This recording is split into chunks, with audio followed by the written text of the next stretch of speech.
Bohol. Kaya pag kaya pang mag-gala-gala, gawin nyo na.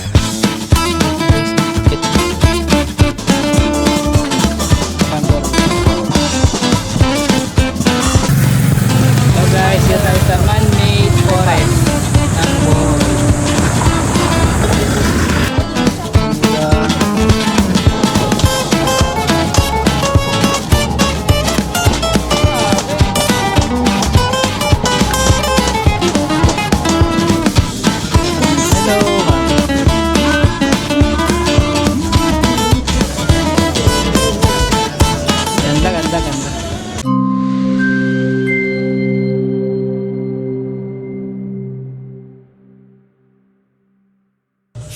Hello guys, good morning. We are going to Bohol.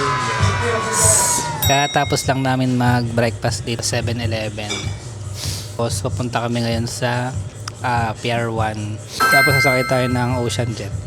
Imimit tayo ng driver / tour guide natin. Mamaya update kami pag nandun na kami sa Pier 1. Hello guys, nandito na kami sa Pier 1. Nakapagbayad na kami ng terminal fee which is 25 pesos. Turo ko yung sa kami dumaan. Dumaan kami dito. Diyan kami dumaan, diyan chine-check yung bag. Tapos dito yung binok namin ticket sa Klook. Dito namin kukunin yung ticket namin. Gate 8 to kami, gate 8. Nag-aabang lang kami ng ng call time 6 AM pero ngayon mga 5 AM andito na kami. Mas maganda kasi mas maaga eh. Tsaka kasi ngayon linggo. Kaya marami ring mga turista. Ang dami nila, tingnan nyo guys. Yan, mga turista yan, mga lokal, turista, yan. Magtutour sa Bohol yan, mga yan. Mga day tour lang din or doon sila kukuha ng hotel nila.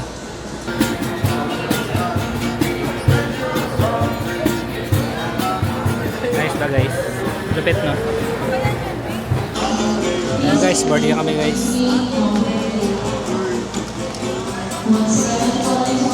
Daling araw. Ayos. Akit na tayo sa taas. Hop.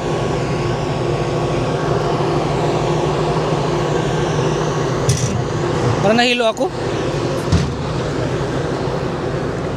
Saan tabi?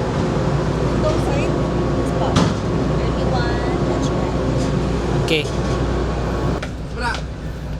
Pakita mo dyan, B. H1? H131.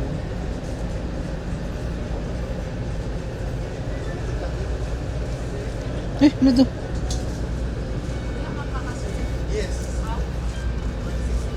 So yun guys, malapit na tayo sa Bohol. 7:15 ng umaga. Ito, mandar na kami na pa. Nakatulog ako eh.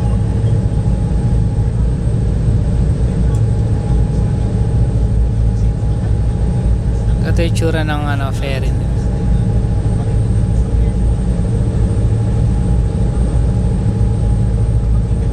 Yan, may TV, tapos may CR. Marami sakay ngayon mga turista. Tapos mga lokal. Yan. Siguro magde-day tour din sila. And mamaya mag-update ako pag dumating kami sa Tagbilaran City Port. Guys, palabas na kami guys ng ferry. Ito yung guys, siyakyan namin. Ocean Jet Ferry. Yan guys, yung siyakyan namin guys. Kita nyo ba guys? Welcome to Bohol. Nandito na tayo ngayon sa kanilang port. Ito, pakita ko sa inyo.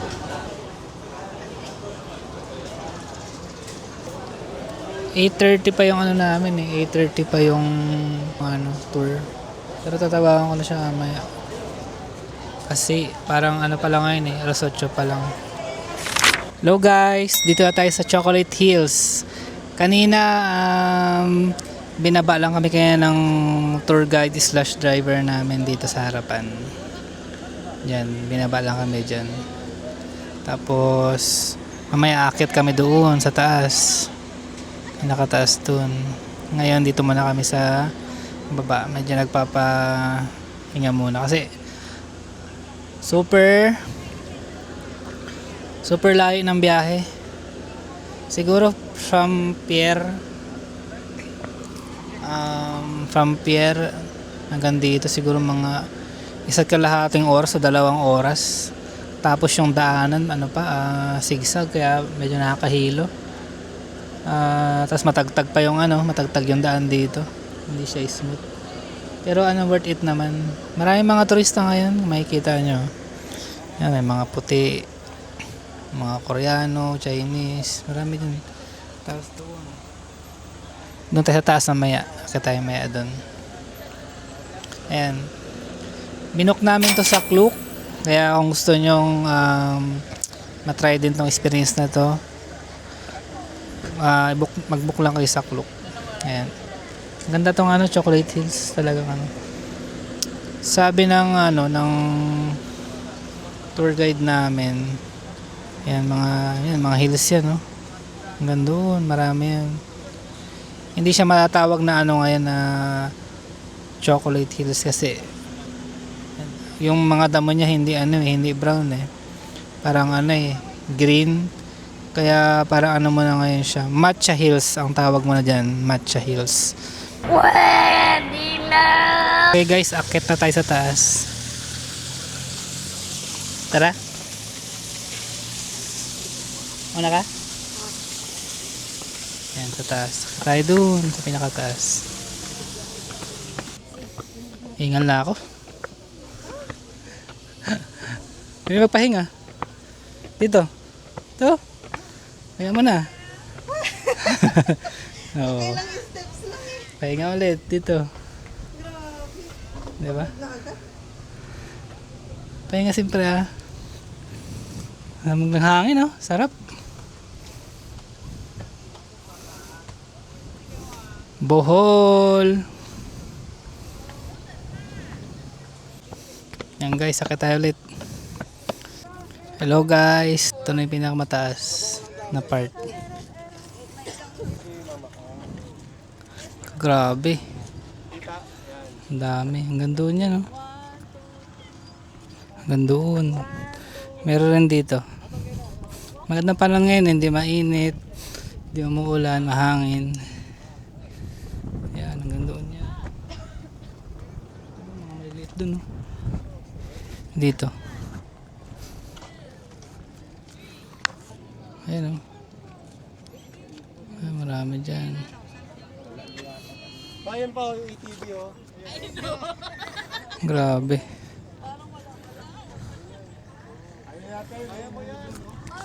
Baba videoan ko.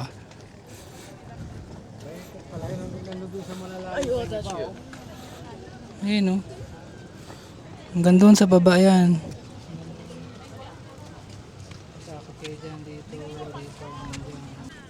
Guys, nakakahinga lang talaga. Sobrang taas, nakakahingal. Ay, kasarapan. Nakaka-relax. Kaya pag kaya pang mag-gala-gala, gawin nyo na. Ang hirap, grabe. Ang taas ng nilakad namin, tapos puyat pa kami. Mamaya doon tayo sa baba, picture tayo doon, dito. Doon. Diyan tayo mamaya. Yan yung magandang spot Ayun sila. Ano ba? Trivia? Yun nga, trivia daw. Itong Chocolate Hills daw dati. Ay hindi, even itong yung ba't daw nagkaroon ng Chocolate Hills dahil daw dahil daw yung panahon ang taas daw ng level ng tubig. Sabihin yung mga Chocolate Hills na sa ilalim ng dagat yan. Yan, kinakaganyan siguro. Tapos, siyempre, diba, yung tinatawag na Great Flood. Tapos, nawala yung baha. Kaya yun. Ayun, makikita nyo. Grabe na. God's creation.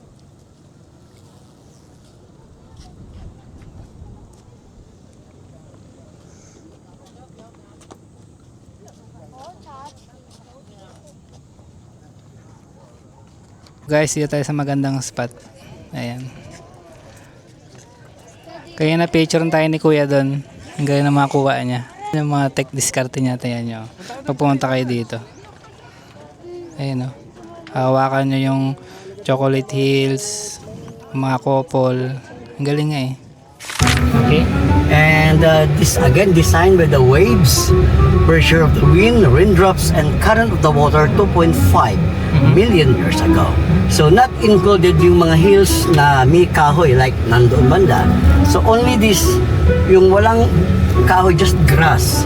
And that grass is by summer it become brown or dark brown.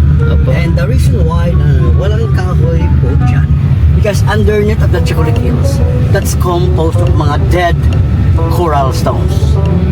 Patay na nga coral stones. So, ibig sabihin, wala na siyang tubig, walang nutrient, walang mineral. So, hindi mag-survive yung kahoy.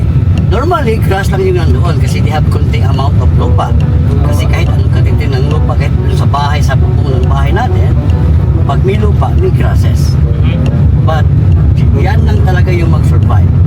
Grass lang yun. So, hindi kasama yung may kahoy. In total of 1,776 chocolate hills in Bohol. But not only in one place. This town is named Carmen and this is the heart of Bohol. But they have 5 towns, 5 bayan sa Bohol na may ganito. Although Carmen lang yung pinakadami at saka more developed with Fearing Deck. Yung iba, napakalat lang. So, walang Fearing Deck. Yes, and all over the world, no other like this, unique. Yes. And awarded the most protected area, heritage site, and awarded by UNESCO. Yes. Alright, now I know and now you know. Thank you. Yeah. Hindi naman namin biniblame yung mga caretaker. At that time, dahil yun nga, wala silang knowledge, wala silang idea what's the Tasher all about. And they are thinking na unggoy. No, hindi talaga ako papayag kasi again, I'm not a monkey, I'm a Tasher. The hybrid one and transformed by day and night. I am only become normal by night. Yes, so, and by the way, this is me. This is me by night. Yes. So I am normal by night only. Now daytime, I'm sorry, I am now abnormal. Daming driver yung agency po and halos biyahin na lahat. Ako yung last choice na po ako. Now therefore, wala na kayong choice din po. You have no choice. But in fairness, that's my territory. Yung Tasher. So, dahil po, they are allowing noon pwede mong hawakan. Pwede mong lagay sa shoulder, sa ulo, sa kamay. Now, nagtaka sila, they're wondering why, na daming namatay. Buti na lang, hindi pa huli yung lahat. May mga tao na knowledgeable na nag-study, nag-research about sa mga behavior nila. So, after that, they find out na ang Tasher, they're wanted to rest, to sleep by day. Because they are one of the smallest nocturnal primate in the world. What's nocturnal, by the way, Ola? Ano ba yung behavior ng nocturnal, guys? Ano ba ang yes, behavior? Ugali. Ano ba yung nocturnal? Like, for example, consider us one of the famous nocturnal primate or nocturnalist like owl, bat. Active lang sa gabi. That's nocturnal all about. Pati yung mga ibang mga nagtrabaho sa call center agent, yung night shift, that's considered as Nocturnal. yeah, active sa gabi. But maybe, unggoy opposite sila eh. Unggoy active mostly sa daylight. So that's one of the reason na they are not a monkey. But ang Tasher, hindi yan kakain ng saging. Because they are insectivores. Yes, hindi yan kakain ng prutas. Diba, alam naman natin na paborito yun sa unggoy. Yeah. But no, they are different. So, again, pagkain ng mga insects, crickets, small birds, worms. And thirdly, the reason they are not even familiar with the monkey, the sizes nila, yung mga sizes nila. Because yung mga adult, yung the biggest Tasher only is around 5 to 6 inches. Pinakamalaki na yan. Kasi ang unggoy, pwedeng lumaki yan eh, hanggang hindi mamatay. dami ng klase ng goy. Pero ganyan eh, mas bigger than that. But Tasher, no? Even that they have their lifespan around by 15 to 24 years. Pero ganyan lang po yung sizes nila. Liit na. I appreciate that. Cute. The smallest, siyempre yung bagong silang. Looks like the size of your thumb. One inch. Yes, yung bagong. So, yan yung mga reason. Although many look-alikes. And so inaalaw na hawakan before. And now the problem na at least hindi pa huli yung lahat. Na may mga survival. So, ang Tasher, if they are getting stressed, they are committing suicide. They're suicidal. And that's nangyayari yan before. Buti na lang na hindi huli yung lahat na may survival. So, we have 10 viewing area before. But, yung inaalaw ng government by now, only just 2 area about the viewing, and the 8 is going to close. And all the Tasher, they're confiscated by government, turning back doon sa mga forest na dyan yung natural na ilang mga habitat or sanctuary. In order din na ma-preserve sila and same time binibreeding sila ulit. And we are thankful na nag-multiply na po yung Tasher. And one of those reasons na dumami sila because of me. Ako mismo yung nag-breeding by myself at that time. Hello guys. Hindi niyo makita eh. Pero tatry kong i-zoom.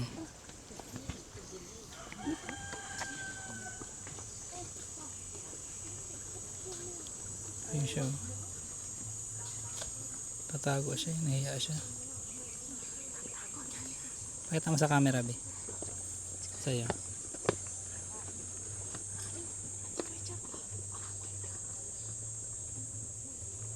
Hindi na makita. Ayun siya. Di ba gumagalaw siya guys? Ayan siya guys. Ito ko pala.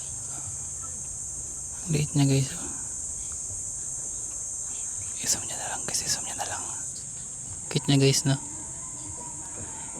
Hindi na ako sasata guys. Kasi bawal daw. Okay. Tulog siya. Okay, let's go. Ito mas malapit. Mas malapit. Ito guys. Mas malapit guys.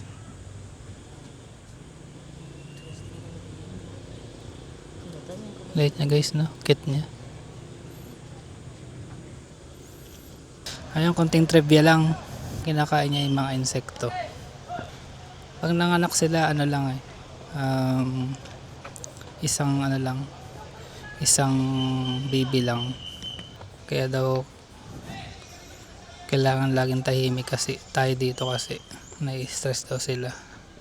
Ang way ng suicide nila is hindi pagkain, hindi paghinga, tapos pa ba yung isa yung brutal?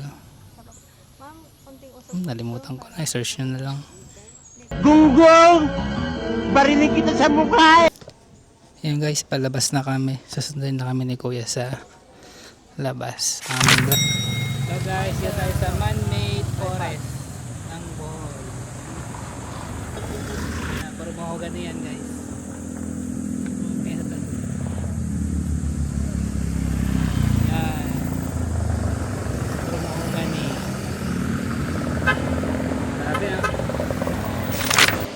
Hello guys, nandito tayo sa parang pinakalabi ng floating restaurant nila.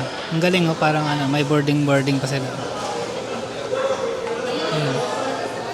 Makikita nyo, yan, may tickets, tapos makikita kung anong number ka, tapos gate, what number gate. Galing no? Galing ang pagka-setup talaga nila dito sa ano, sa Bohol. Mag-organize siya, tapos sa maraming ganap. magaling yung tourism ito sa ano, sa Bohol. May pakumba pa sila oh. Mga bandor. Kain na, ito na pinakahintay natin. Ayan guys yung floating restaurant nila. tayo kakain mamaya dyan. Ayan.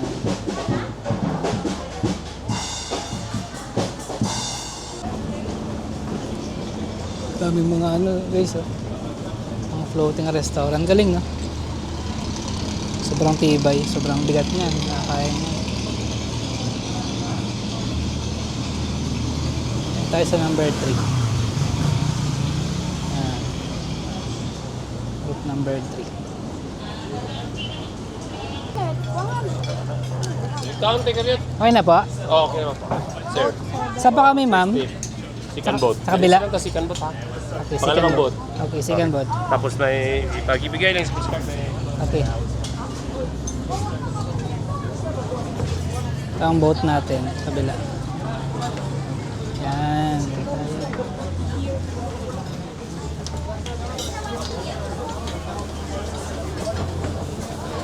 Sa mga pagkain nila guys. Ano to?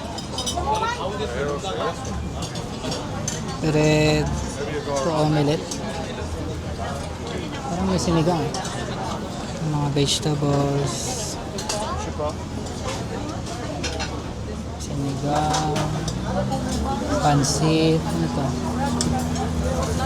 Barbecue.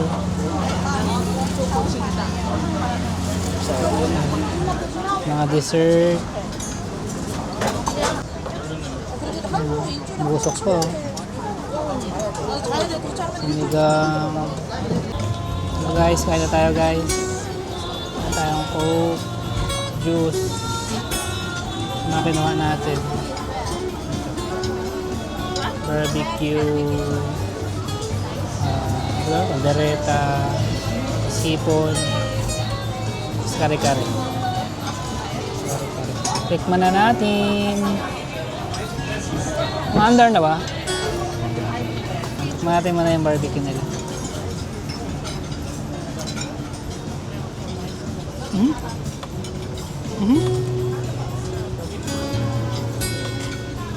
Ang tigas na, lumalaban ah. Ayos lang. Gusto nga na. Parang egg. Egg ba ito?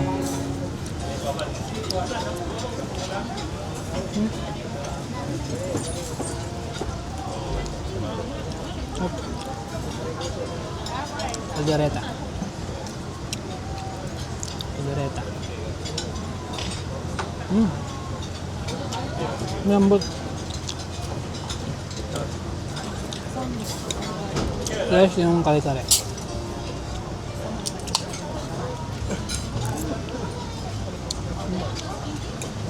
Ayos lang. Happy easy everyone.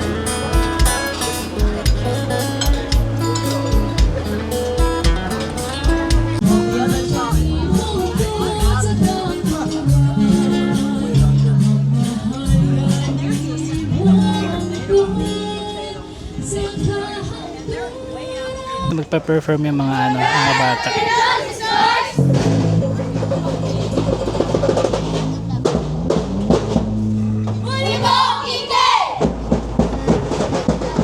Wow!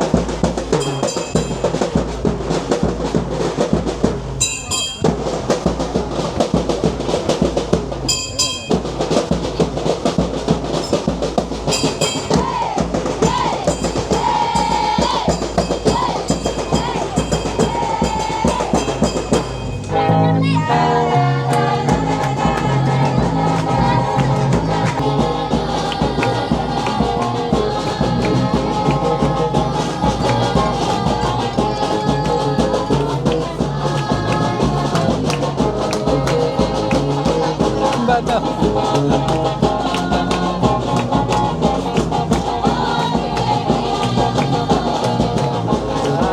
Galing ng bata, no? Wala.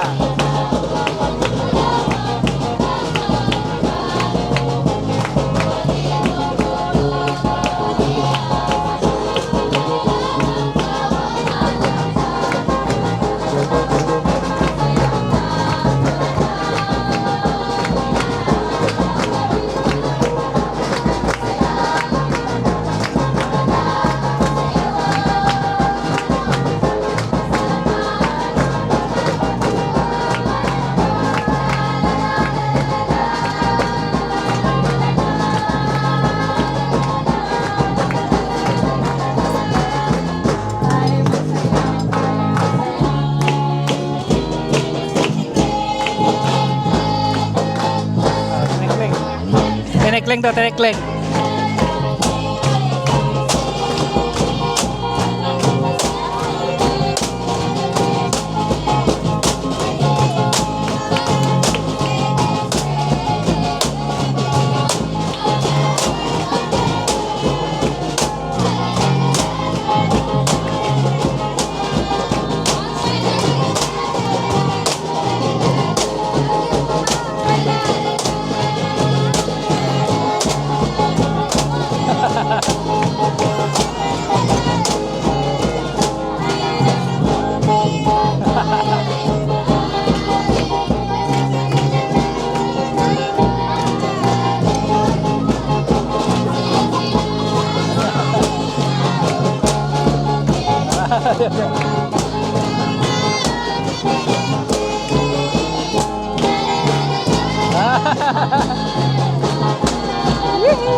Have a nice trip, everybody, and thanks for your donation.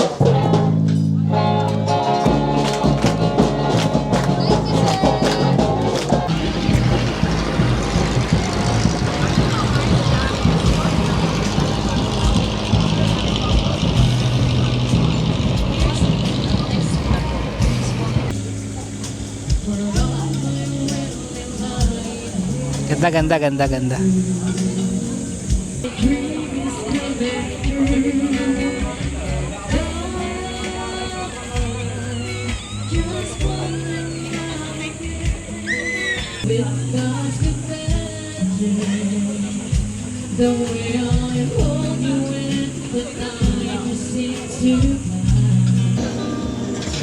Hello, kamo.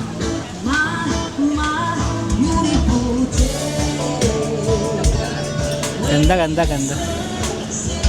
Isang green na green, no? Grabe.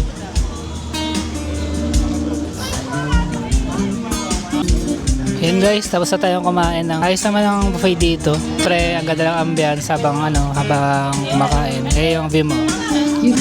Kasama to sa package namin. Mamaya namin yung sa church tapos yung blood compact daw. Yan. Load muna tayo ng acoustic. Tapos mamaya palitaan namin tayo na.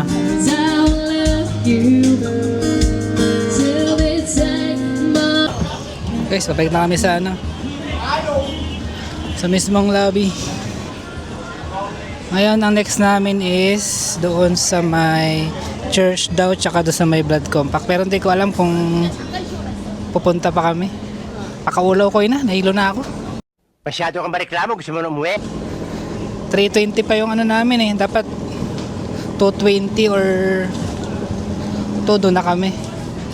Sa may port 1 hour before. Kasi 320 yung ano namin. Siguro baka magpahatid na kami sa port. Depende kung sipagin. Update ako mamaya guys. Hello guys, nandito na tayo ulit sa Ocean Jet Ferry. Bale 3:20 yung alis namin ngayon, pero nakapag check-in na kami ngayon ng mga 3 PM. Hindi na kami dumaan doon sa may last 3 or last 2 namin na pupuntahan sana na church, tapos yung souvenir shop, tapos yung blood compact na something, kasi pagod na eh, kasi bukas maaga pa kami sa airport. Ang ginawa namin, kinat na lang namin yung tour namin. So mangyayari ngayon, pumili tayo ng Cebu. Ayun, experience unang-una doon sa Ocean Jet, okay naman. Bale, yun nga, yun lang, maaga na kami gumising, 4 AM. Tapos 6 AM umalis yung yung Ocean Jet. 8 AM dito na sa port ng Tagbilaran. Then pinick up kami ng tour guide ng 8 AM din. So yun na. Yung unang pinuntahan natin is yung Chocolate Hills. Okay naman. Next yung sa Tarsier. Sa Tarsier naman, siyempre dapat hindi mo malimutan o hindi mo malagpasan yung Tarsier kasi Bohol yan eh. Okay naman, picture sa mga Tarsier. Then next yung pinuntahan natin ngayon na is yung man-made forest. Yun nga yung sa mga estudyante, parang requirements nila yun para makagraduate ba sila o parang project nila na magtanim ng mga mahogany. Hindi ko alam kung ngayon na nag-exist pa yun o dati pa. Maganda naman yung mga mahogany, puro talaga malalaki. Talaga na preserve nila yung yung forest nila dito. Next yung sa floating restaurant. Okay naman, medyo okay naman yung pagkain. Tapos talaga pagod talaga. Although hindi ko naman hindi ko na-enjoy yung pagkain kasi pagod talaga, puyat. Siyempre pag may lakad ka na bukasan na-excite ka. Kaya yun. That's it guys. Salamat sa pagsama sa trip namin sa Bohol ng aking misis. Sana ay marami kayong sana ay nagustuhan niyo yung vlogger yarn. Okay, that's it.